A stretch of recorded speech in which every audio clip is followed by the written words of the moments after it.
mempresentasikan bab 4 dengan judul Pengguna dan Pengembang Sistem.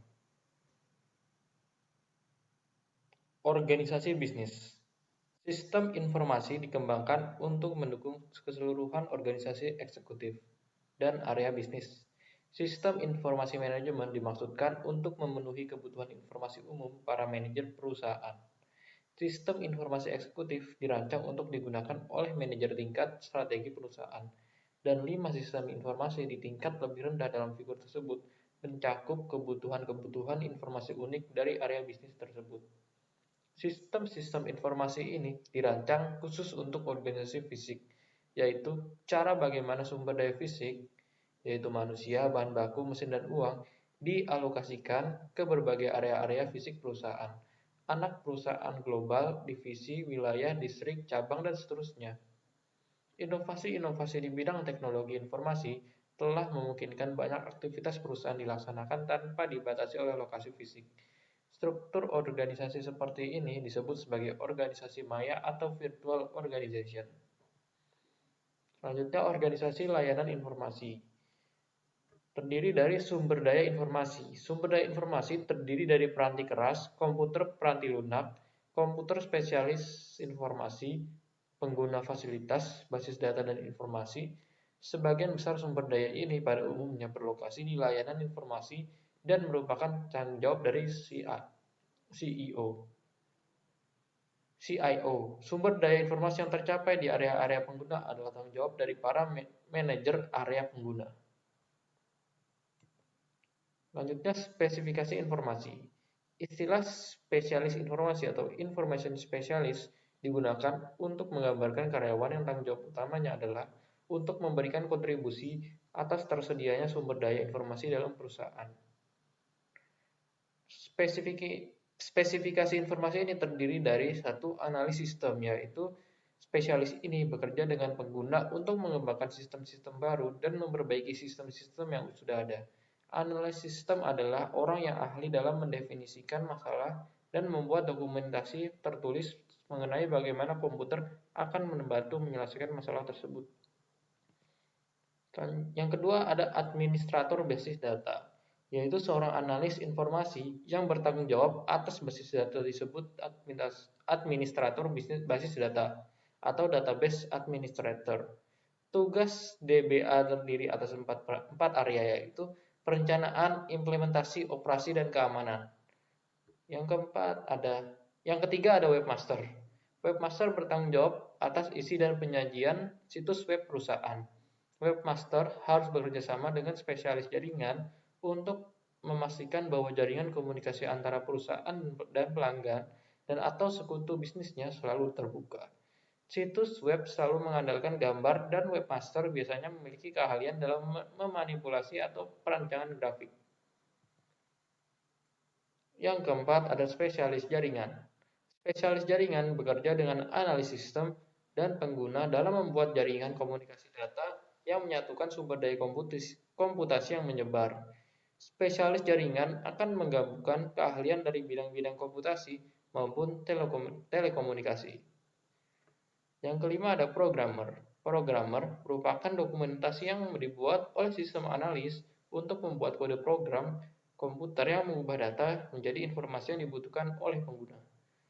Yang terakhir ada operator. Operator menjalankan peralatan komputasi berskala besar, seperti komputer mainframe dan server yang biasanya berlokasi dalam memfasilitasi komputasi perusahaan. Perusahaan akan memonitor konsol, mengganti kertas printer, mengelola perpustakaan pita, dan disk penyimpanan data, serta melakukan tugas-tugas lain yang serupa. Struktur organisasi layanan informasi. Spesialis informasi dalam layanan informasi dapat diorganisasikan menurut berbagai macam cara.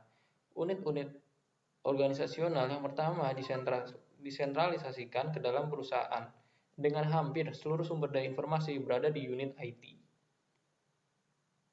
Tren dari struktur tersentralisasi ke desentralisasi. Struktur ini disesuaikan dengan siklus hidup sistem. Perusahaan telah menugaskan beberapa orang analis sistem dan programmer untuk mengembangkan sistem-sistem baru, dan beberapa orang analis serta programmer lainnya memelihara sistem-sistem yang sudah ada. Masing-masing kelompok dipimpin oleh seorang manajer, unit operasi, administrasi WC data, dan jaringan akan memberikan kontribusi bagi pengembangan maupun pemeliharaan.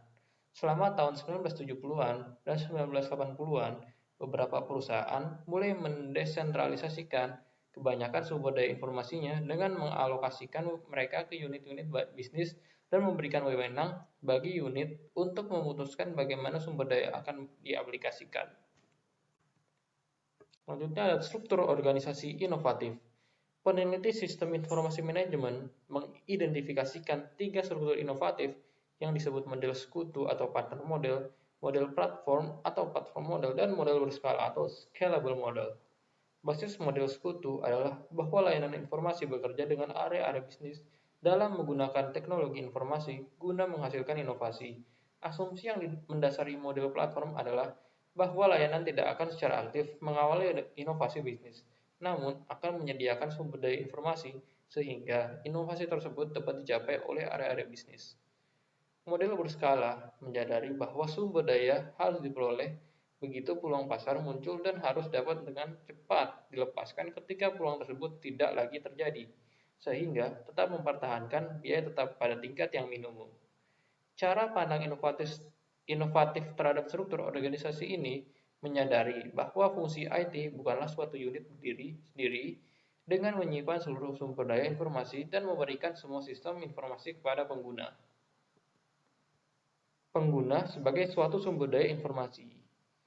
Terdapat resiko komputasi pengguna akhir yang diantaranya adalah sasaran sistem yang buruk, sistem yang dirancang dan didokumentasikan dengan buruk, penggunaan sumber daya informasi yang tidak efisien, hilangnya integritas data, hilangnya keamanan, dan hilangnya kendali.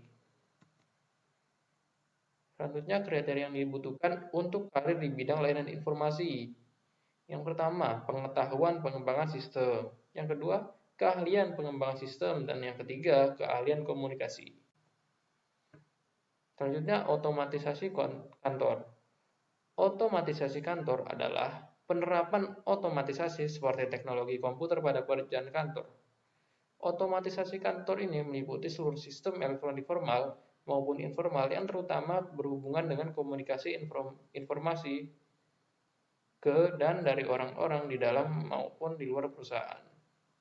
Satu keunggulan dari Office Automation adalah adanya fakta bahwa ia memberikan suatu sambungan komunikasi bagi orang-orang di dalam dan di luar perusahaan untuk saling berkomunikasi satu sama lain. Selanjutnya, kantor maya. Kantor maya membuat pekerjaan kantor tidak harus dikerjakan di kantor. Pekerjaan dapat dilakukan dimanapun karyawan berada di suatu kantor maya.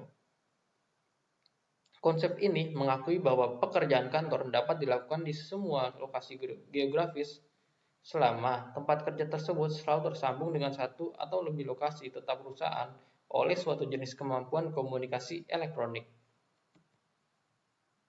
Selanjutnya ada telecommuting. Salah satu cara untuk menggambarkan bagaimana karyawan dapat secara elektronik pergi ke kantor, fokusnya hanya pada beberapa kelas pekerja kantor tertentu saja yang dapat melakukan pekerjaan mereka di rumah.